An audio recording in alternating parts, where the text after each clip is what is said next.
Friends, मैं फिर से स्वागत करता हूँ आपका आप सभी का आपकी अपनी पाठशाला स्टूडेंट सिलेक्शन पाठशाला, जो कराता है आपको सभी कॉम्पिटिटिव एग्जाम्स की तैयारी with best concept and strategy के साथ। मैं आपको टेंस और सिंटैक्स का चैप्टर कंप्लीट करा चुका हूँ। अगर आपने नहीं देखा तो आप टाइप करें अखिल सर सिंटैक्स एसएससी पाठशाला, वीडियो आपके सामने। आज फिर नोटबुक और पेन लेके बैठ जाइए, एक न्यू चैप्टर के साथ स्टार्ट करते हैं। चैप्टर का नेम है वॉइस। क्या? वॉइस। अच्छा, ऐसी क्या जरूरत पड़ी जो वॉइस चैप्टर बनाना पड़ा? हम लोग कोई बात कहते हैं Ram is read a book, sorry Ram is reading a book, ये भी ठीक है। तो ऐसा क्यों जरूरत पड़ी कि इसको इस तरह से लिखने के लिए एक चैप्टर ही बनाया गया? वॉइस में हम उस चीज को सीखते हैं कि जिस चीज पे हमें ज्यादा कंसंट्रेट करना पड़ता है। अगर हमें आप बुक को ज्यादा शो करना है, बुक को प्रायोरिटी देनी है, तो इसलिए हमें वॉइस पढ़ना पड़ता है प्रायोरिटी देने के लिए। एग्जाम्पल के लिए यहाँ पे हम लोग राम को प्रायोरिटी दे रहे हैं कि राम क्या कर रहा है, किताब पढ़ रहा है। लेकिन अब हम क्या, अगर हमें बुक को प्रायोरिटी देनी हो तो क्या कहेंगे, जो बुक है क्या है, जो एक कोई बुक है वो राम के द्वारा पढ़ी जा रही। इसीलिए इस सेंटेंस ऐसे चेंजेस को हम वॉइस में पढ़ेंगे। अब आपने ये फंडामेंटल चैप्टर है, आपने शुरुआत से ही पढ़ा होगा, इसमें ज़्यादा डीपली नहीं जाना है, लेकिन फिर भी बेसिक बेसिक बता देता हूँ आपको। कुछ ऐसे पॉइंट्स हैं जो एक्टिव वॉइस से पैसिव वॉइस चेंज करने में या पैसिव वॉइस से एक्टिव वॉइस चेंज करने में हमारी मदद करते हैं। सबसे पहले कोई भी सेंटेंस हो, अगर उसका एवी से पीवी मतलब एक्टिव वॉइस से पैसिव वॉइस या पैसिव वॉइस से एक्टिव वॉइस में जाना हो, उसके सब्जेक्ट चेंज करते हैं। क्या सब चेंज करते हैं? सब्जेक्ट चेंज करते हैं। सब्जेक्ट को ऑब्जेक्ट के स्थान पर और ऑब्जेक्ट को सब्जेक्ट के स्थान पर। कैसे? अगर सब्जेक्ट के स्थान पर आई लिखा है तो उसको ऑब्जेक्ट के स्थान पे ले जाएंगे और क्या लिखेंगे, मी। अगर ऑब्जेक्ट के स्थान पे मी लिखा है, उसको सब्जेक्ट के स्थान पे लाएंगे तो क्या करेंगे, आई। सेम सभी के साथ करते हैं। वी अस के साथ, यू यो के साथ, दे देम के साथ, ही हिम के साथ, सी हर के साथ, इट के साथ। एक एग्जांपल समझते हैं। जैसे ही इज कॉलिंग मी। तो सबसे पहले क्या करते हैं, सब्जेक्ट को ऑब्जेक्ट बनाते हैं और ऑब्जेक्ट को सब्जेक्ट बनाते हैं। अच्छा, इसमें ऑब्जेक्ट मी है तो इसको क्या करना है, सब्जेक्ट बनाना है। लेकिन जब ये ऑब्जेक्ट सब्जेक्ट के स्थान पर आएगा तो सब्जेक्टिव केस लगेगा, और मी का सब्जेक्टिव केस क्या होता है, आई। इसलिए क्या लिखेंगे, आई। अभी मैं टेंस नहीं बता रहा हूँ कि कौन किसका चेंज होता है, सब्जेक्ट पे प्रायोरिटी दे रहा हूँ। मी जो है ऑब्जेक्टिव केस है, जब ये सब्जेक्ट के स्थान पर आएगा तो क्या हो जाएगा, सब्जेक्टिव केस। और जब ही जो सब्जेक्ट है ऑब्जेक्ट की जगह जाएगा तो सब्जेक्टिव का क्या, ऑब्जेक्टिव केस बन जाएगा। तो ही का ऑब्जेक्टिव केस क्या होता है, हिम। तो मतलब है सब्जेक्ट और ऑब्जेक्ट रिप्लेस हो गए। इतना समझ में आया? एक्टिव वॉइस से पैसिव वॉइस चेंज करने में मेन जो है दो पॉइंट्स का ध्यान करते हैं। सबसे पहले सब्जेक्ट को ऑब्जेक्ट में चेंज करेंगे और ऑब्जेक्ट को सब्जेक्ट में। इस एग्जांपल में मैंने यही किया, सबसे पहले सब्जेक्ट को ऑब्जेक्ट और ऑब्जेक्ट को सब्जेक्ट में चेंज कर लिया। फिर क्या, ये देखते हैं कि कौन सा टेंस किसमें चेंज होगा। तो मैं आपको सारी सीरीज बता दे रहा हूँ कि कौन सा टेंस किसमें चेंज होता है। प्रेजेंट, अभी हम इसके पहले चैप्टर मैंने टेंस पढ़ा रखे हैं, आप वो देख लीजिए, उससे आपको सारे टेंसेस अच्छी तरह से क्लेरिफाई हो जाएंगे। Present indefinite tense present continuous में चेंज होता है, पास्ट इंडेफिनिट पास्ट कॉन्टिन्यूअस है, फ्यूचर इंडेफिनिट फ्यूचर कॉन्टिन्यूअस में। प्रेजेंट कॉन्टिन्यूअस जो होता है वो किसमें चेंज होता है, वो हेल्पिंग वर्ब प्रेजेंट कॉन्टिन्यूअस की रहती है, लेकिन उसमें बीइंग जो होता है वो जुड़ जाता है। पास्ट कॉन्टिन्यूअस के साथ भी यही होता है, उसमें हेल्पिंग वर्ब वही रहती है जो पास्ट कॉन्टिन्यूअस की होती है, प्लस बीइंग जुड़ जाता है। फ्यूचर कॉन्टिन्यूअस जो है जिसका पैसिव वॉइस नहीं बनता है। Present perfect, past perfect, future perfect, तीनों के परफेक्ट कॉन्टिन्यूअस में चले जाते हैं। और जो परफेक्ट कॉन्टिन्यूअस है, चाहे प्रेजेंट का हो, चाहे पास्ट का हो, चाहे फ्यूचर का हो, उनका पैसिव वॉइस नहीं बनता है। इसका क्या रीजन है कि इनका पैसिव वॉइस नहीं बनता है, इनके साथ ऑलरेडी बी लगा होता है। इसके साथ फ्यूचर कॉन्टिन्यूअस के साथ बी लगा होता है, इनके साथ पहले से बी लिखा होता है। तो जिनके साथ बी लगा होता है उनका पैसिव वॉइस नहीं बनता है। ठीक है, इतना समझ में आया? अब इतना तो समझ में आया कि पहले हम लोग सब्जेक्ट टू ऑब्जेक्ट चेंज करते हैं और दूसरा ऑब्जेक्ट टू सब्जेक्ट, दूसरे में क्या चेंज करते हैं, टेंस चेंज करते हैं। तो इसी एग्जाम्पल को समझ रहे थे, हमने सब्जेक्ट टू ऑब्जेक्ट चेंज कर दिया, अब टेंस को चेंज करते हैं। जब प्रेजेंट कॉन्टिन्यूअस टेंस है, प्रेजेंट कॉन्टिन्यूअस किस में जाता है, उसी में रहता है, लेकिन हेल्पिंग वर्ब वही रहती है, प्लस बीइंग जुड़ जाता है। तो हेल्पिंग वर्ब आई के हिसाब से क्या लगेगी, एम रहेगा कॉन्टिन्यूअस ही। ठीक है, उसके साथ क्या जुड़ जाएगा, बीइंग। और मैंने यहाँ थर्ड पॉइंट जो नोट पॉइंट एक प्लस पॉइंट बना रखा है, ये हमेशा मेन वर्ब की थर्ड फॉर्म का यूज करेंगे और कोई नहीं। तो I am being red, sorry I am being called. और एक चीज और ध्यान रखिएगा कि जो लास्ट में ऑब्जेक्ट लिखते हैं, सब्जेक्ट को ऑब्जेक्ट बनाते हैं, उसके पहले बाई का यूज कर देते हैं। ठीक है, अब इससे रिलेटेड कुछ एग्जांपल्स करते हैं, आपको अच्छे से क्लेरिफाई होगा। आप पॉज करके स्क्रीनशॉट ले लिया करें या मेरे साथ नोटबुक के में नोट्स बनाते चलें। मैंने जो बेसिक पॉइंट्स थे वॉइस के, जो आपने शुरुआत से अभी तक पढ़े हैं, कक्षा 4 से वॉइस चैप्टर स्टार्ट कर दिया जाता है थोड़ा थोड़ा, उससे आपने मॉडल सारे फंडामेंटल रूल्स जो पढ़े वही मैंने अभी पढ़ा है। अब जो एक्स्ट्रा पॉइंट्स जो कॉम्पिटिटिव लेवल में मदद करेंगे हमारे, उसकी तरफ आते हैं। ध्यान रखिएगा, अगर मॉडल्स लिखी हैं, क्या लिखी हैं, मॉडल्स लिखी हैं, तो मॉडल्स का पैसिव वॉइस बनाते समय मैंने टेंसेस का आपको बताया कौन सा टेंस किस में चेंज होता है, सारे रूल बताए। सबसे पहले सब्जेक्ट को ऑब्जेक्ट में, ऑब्जेक्ट को सब्जेक्ट में चेंज करते हैं, वो सारा फंडा यही रहेगा। यहाँ ये टेंस नहीं है, ये क्या है, मॉडल्स अगर हेल्पिंग वर्ब है तो वो किस में चेंज होगी, ये क्वेश्चन है। अगर मॉडल्स है तो modals plus be plus main verb की थर्ड फॉर्म। अब क्वेश्चन है कि मॉडल्स क्या होती हैं, तो मॉडल्स टोटल 13 होती हैं। कितनी होती हैं, 13 होती हैं। Can, could, will, would, may, might, shall, should, need, dare, ought to, used to and must. अगर कभी सेंटेंस में ये हेल्पिंग वर्ब लिखे दिखें तो उनके साथ वही मॉडल्स लिख के, बी लिख के मेन वर्ब की थर्ड फॉर्म का यूज किया जाता है। एक एग्जांपल समझते हैं, जैसे कुछ भी, शी कैन डू इट।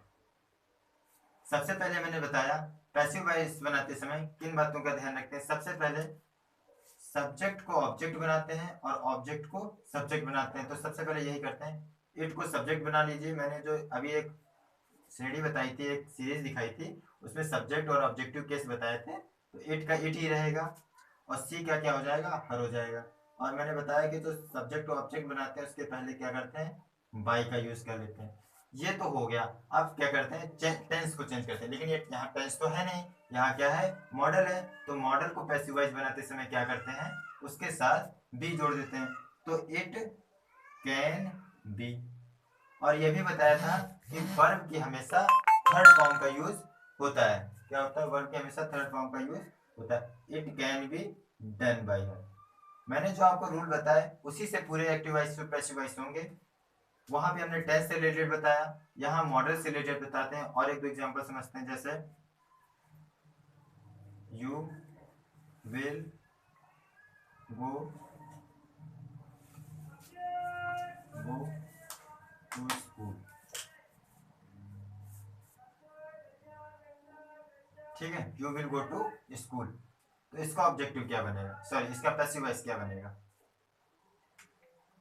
तो आपको यही पॉइंट्स बताने थे, क्या कि कुछ ऐसी वर्ब्स होती हैं।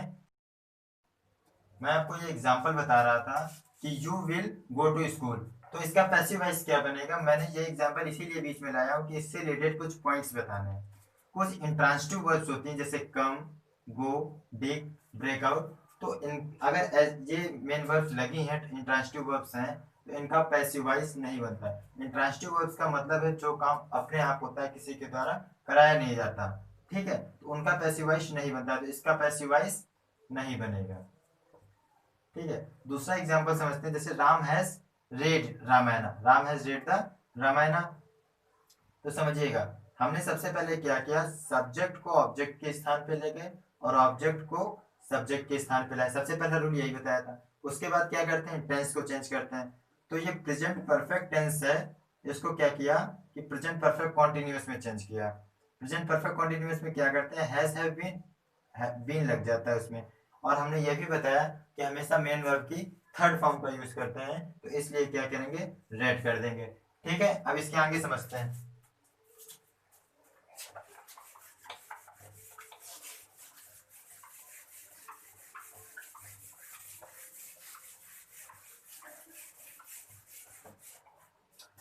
अब ये पॉइंट्स तो आपको क्लियर ही है, लेकिन कुछ बच्चों के क्या होता है, इंटरोगेटिव सेंटेंसेस में प्रॉब्लम आती है। क्या होता है, कुछ इंटरोगेटिव सेंटेंसेस में प्रॉब्लम आती है, उसके एग्जांपल्स कुछ देख लेते हैं। एग्जांपल्स के लिए इंट्रोगेटिव सेंटेंस ये तो क्लियरिफाई है कि दो तरह के होते हैं, एक में क्या होता है हेल्पिंग वर्ब से स्टार्ट होते हैं और दूसरे क्या होते हैं क्वेश्चन वर्ड से स्टार्ट होते हैं।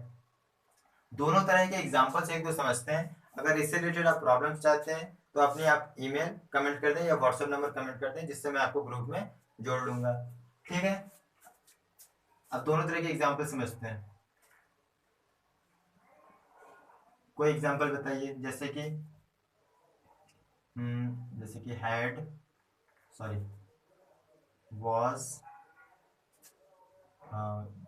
was Geeta doing her work.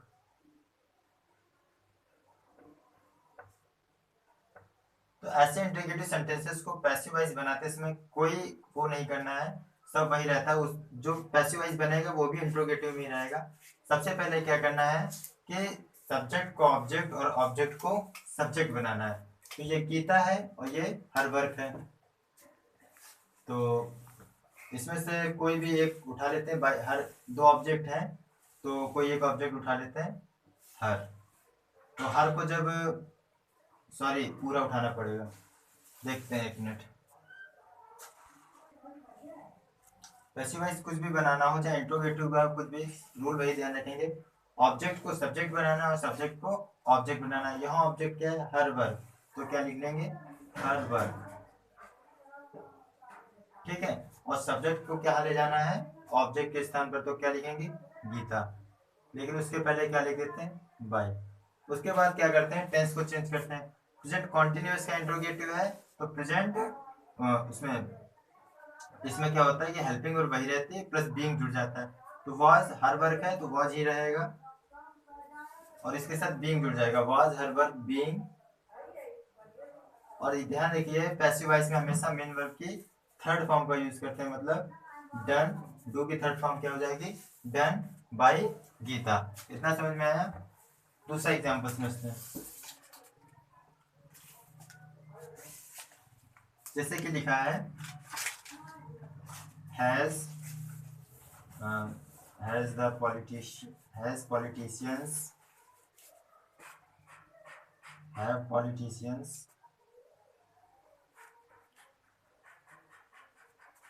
politicians gone, क्या नेता लोग जा चुके हैं। तो ये भी इंट्रोगेटिव सेंटेंस है, तो क्या इसका पैसिव वॉइस बनेगा नहीं बनेगा, क्योंकि ये इंट्रांसिटिव वर्ब है। क्या है इंट्रांसिटिव वर्ब है। मैंने आपको बताया कि कुछ जो इंट्रांसिटिव वर्ब लगी होती हैं जिनमें उनका पैसिव वॉइस नहीं बनता है, तो इसका पैसिव वॉइस नहीं बनेगा। और एक दो एग्जांपल समझते हैं, एक वर्ड एग्जांपल समझते हैं जो क्वेश्चन वर्ड से स्टार्ट होता है, जैसे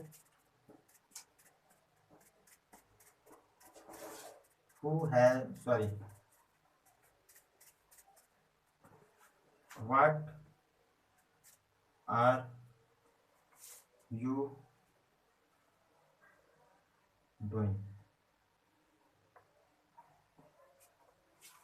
ठीक है, इसका पैसिव वॉइस क्या बनेगा, तो सब्जेक्ट को ऑब्जेक्ट, ऑब्जेक्ट को सब्जेक्ट बनाना। तो इसमें ऑब्जेक्ट तो है नहीं कुछ, तो कोई दिक्कत नहीं, सब्जेक्ट को ही मतलब ऑब्जेक्ट बना ले, तो ऑब्जेक्ट को सब्जेक्ट नहीं बनाएंगे, तो यू को क्या हो जाएगा बाय यू हो जाएगा।